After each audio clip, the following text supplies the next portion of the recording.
Dragolord de Gelo. Parte 8. Com seu mestre e o anão nas costas, Egimal foi para a localização de seu pai. Seu corpo pode ter ficado muito tempo sem se exercitar, mas ainda era um corpo de dragão, e transportar duas pessoas não representava problemas.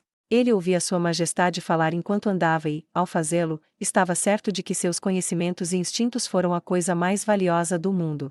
Se tivesse mostrado a arrogância típica de um dragão quando se encontraram, ele teria sido morto. Ou melhor, se não proclamasse em voz alta sua lealdade e ganhasse seu interesse, ele teria morrido sem sequer saber o que tinha acontecido.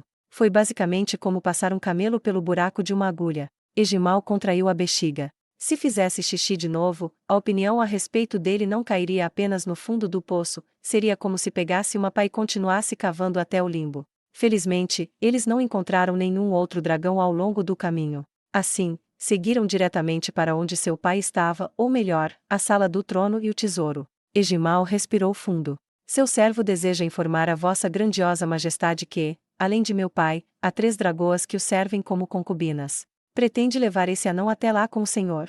Se fossem atacados pelo sopro congelante de 4 dragões de gelo ao mesmo tempo, ele temia que o anão fosse morto. Há algum problema? Não, não mesmo. Se vossa grandiosa majestade sente que está bem, então naturalmente o seu servo não tem objeções. Concedi a todos imunidade ao frio, creio que estaremos bem. No entanto, pode ser um pouco problemático se estivermos sujeitos a numerosas magias de efeito de área de outros elementos. Seu servo sente que não será um problema, vossa grandiosa majestade. O sopro é a arma de ataque favorita dos dragões, e é natural que iniciem o combate usando isso. Eles não considerariam o uso de magias arcanas, já que são muito mais fracas. Então não haverá problema. Ah, vossa majestade. Posso dizer uma coisa? Certamente, não há como apenas 4 dragões começarem a se opor a vossa majestade. Mas é provável que a mãe de seu servo esteja lá. O senhor poderia poupá-la.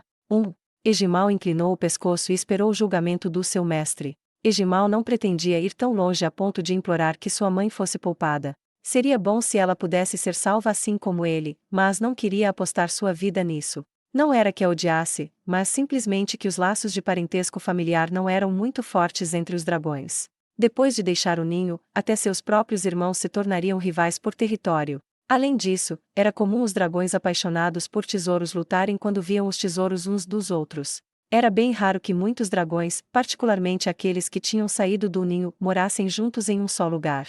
Isso nunca aconteceria sem um dragão incrivelmente poderoso para reuni-los. Nesse sentido, seu pai Olazir Dark, que uniu a todos como uma família contra inimigos externos, era uma anomalia. Pode-se até chamá-lo de sábio. Fazer o quê, não é? Vou tentar poupar a sua mãe. Muito obrigado, vossa grandiosa majestade. As palavras de elogio imediatamente saíram de sua boca, afinal, ele não queria desagradar quem lhe mostrava tamanha generosidade. Além disso, ele pensou que, se sua mãe sobrevivesse, seu fardo poderia diminuir no futuro. Porém, por outro lado, se houvesse mais dragões, sua própria raridade diminuiria. Portanto, para fazer sua vida valer a pena, ele teria que fazer tudo o que pudesse para agradá-los. A propósito, vossa grandiosa majestade me soa um pouco exagerado, e, de agora em diante, você pode se dirigir a mim como o rei feiticeiro ou Ains. Uma armadilha ou um teste? Sem hesitar, Egimal falou as palavras que achava corretas. Entendido, vossa majestade, o rei feiticeiro. Como ele poderia omitir os termos de respeito que Ains deveria ter? Vamos lá. Entendido. Ele cuidadosamente escondeu seu suspiro de alívio. Era um teste, afinal. Se ele tivesse sido descuidado e não lhe tivesse prestado o devido respeito, certamente teria sido punido apropriadamente. Por tudo o que sabia, ele poderia ter sido morto e dissecado. Se havia uma coisa que Egimal gravara em seu coração, era que ele nunca deveria ser arrogante. Logo, eles alcançaram as portas que levavam ao seu destino. Eram um conjunto de portas duplas que pareciam precisar da força de um dragão para abrir. Aparentemente, os anões usavam um conjunto de portas menores ao lado para entrar ou sair. As enormes portas eram usadas apenas para cerimônias e coisas do tipo. Egimal pressionou o ombro contra as portas e aplicou força, consciente para não desalojar seu mestre de suas costas, e abriu as portas. Ele viu seu pai, Olazir Dark, enrolado no trono de ouro. Sua mãe Kilistran e as outras 2 concubinas, Munuinia e Mianatalon, também estavam presentes. 3 pares de olhos confusos se fixaram em Egimal. Mais um par olhou em uma direção diferente, para as pessoas montadas em suas costas. Esse último par pertencia à sua mãe, Kilistra. Antes que alguém pudesse falar, Egimal gritou: quem senta em minhas costas é o rei feiticeiro Ainzoal-Gon. Ele é o rei que governará nossa terra e a nós mesmos, dragões. Estritamente falando, ele era o servo de Aura, a elfa negra. No entanto, seria mais fácil para entenderem se explicasse assim. De todo modo, ele havia feito essa declaração depois de pedir e receber permissão para fazê-lo. O silêncio encheu a sala enquanto as palavras se desvaneciam. Demorou algum tempo para os outros dragões analisarem as palavras que Egimal acabará de dizer. Ficaste louco, garoto. Em um instante, a raiva de seu pai foi às alturas. Mas foi apenas natural. Seu pai era o soberano da região, ou melhor, antigo soberano, mesmo que ainda não se desse conta, então foi uma reação natural para ele. Ele levantou-se de sua posição enrolada e assumiu uma postura de luta que permitia atacar imediatamente. Na verdade, foi muito assustador. Entre ele e Olazir Dark, não havia dúvida de que seu pai era mais forte. Não era simplesmente uma questão de poder e resistência, mas também havia uma grande diferença em termos de experiência de batalha. Além disso, o corpo de Olazir Dark também era mais enxuto e mais convencional, em comparação com o de Egimal. Dizer que Egimal não tinha chance de vitória era como afirmar o óbvio. Contudo, ele não teve escolha senão declarar-se abertamente. De acordo com os livros de Egimal, nenhum seguidor faria seu mestre ter que declarar sua identidade. Portanto, ele secretamente olhou para o pai com uma expressão que dizia: não foi ideia minha. No entanto, foi completamente ignorado. O olhar furioso foi direcionado a apenas Egimal. Aos olhos de seu pai, que acreditava que os dragões eram a raça mais forte de todas, pessoas como seu mestre e os anões não mereciam ser dignas de consideração. Rei dos dragões. Você vai se submeter a mim em troca de sua vida. O que proferistes? Esqueleto desgraçado. Como ele poderia ser um mero esqueleto? Egimal gritou internamente. Ao mesmo tempo, havia certa indignação, pelo fato de ele não ter captado os tesouros que seu mestre usava. Talvez estivesse tão zangado que nem notou. Se eu não tivesse provocado ele, será que acabaria assim? Não, dificilmente mudaria alguma coisa. Até onde sabia, poderia ter sido ainda pior. Enquanto a mente de Egimal desvanecia com delírios, um olhar de surpresa apareceu no rosto de seu pai. Não, um momento.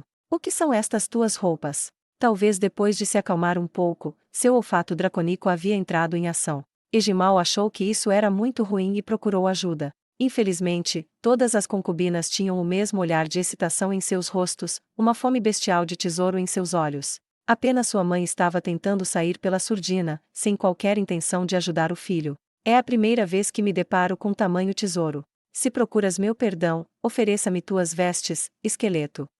Lidar com tolos é realmente cansativo. Uma voz fria foi ouvida. Porque os instintos de seu pai, como um dos vivos, não lhe diziam que a morte estava diante de seus olhos.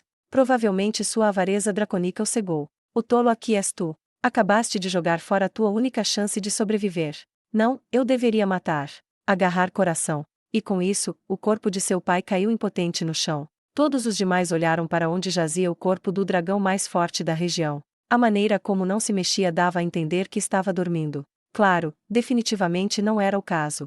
O ar na sala ficou frio e o Ser Supremo falou. Perdi o interesse de ouvir o resto. Diga, Egimal, qual delas é sua mãe? Eu mostrarei misericórdia e pouparei a vida dela. Quanto às outras, bem, tenho certeza de que haverá vários usos para corpos de dragões. Sou eu! Sou eu! Sou eu! 3 vozes soaram ao mesmo tempo. Por um momento, Egimal quase disse sou eu, também. Mas como assim? Não me diga que tem a mãe que o concebeu, a mãe que o criou e a mãe que o educou. Egimal olhou para as 2 dragoas que não estavam ligadas a ele por sangue. Ambas estavam tomadas pelo medo. Seus olhos estavam turvos de terror.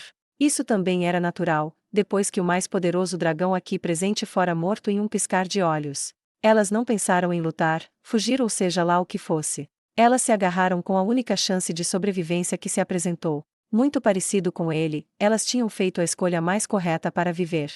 Seus olhos cheios de medo olharam para Egimal, tentando insinuar algo. Como elas reagiriam se ele dissesse: não, eu só tenho uma mãe? Seu mestre absoluto certamente mataria as outras 2 sem qualquer hesitação. Atualmente, o poder da vida e da morte sobre as outras 2 dragoas repousava nas mãos de Egimal. Entretanto, ele não podia se deleitar com isso. Tudo o que sentia era uma tremenda simpatia pelas outras na mesma situação que ele. Dito isso, brotava um sentimento que essas 2 mães lhe devessem favores por muito tempo. É como diz, Vossa Majestade, eu tenho 3 mães. É mesmo? Que pena. Bem, promessas devem ser cumpridas.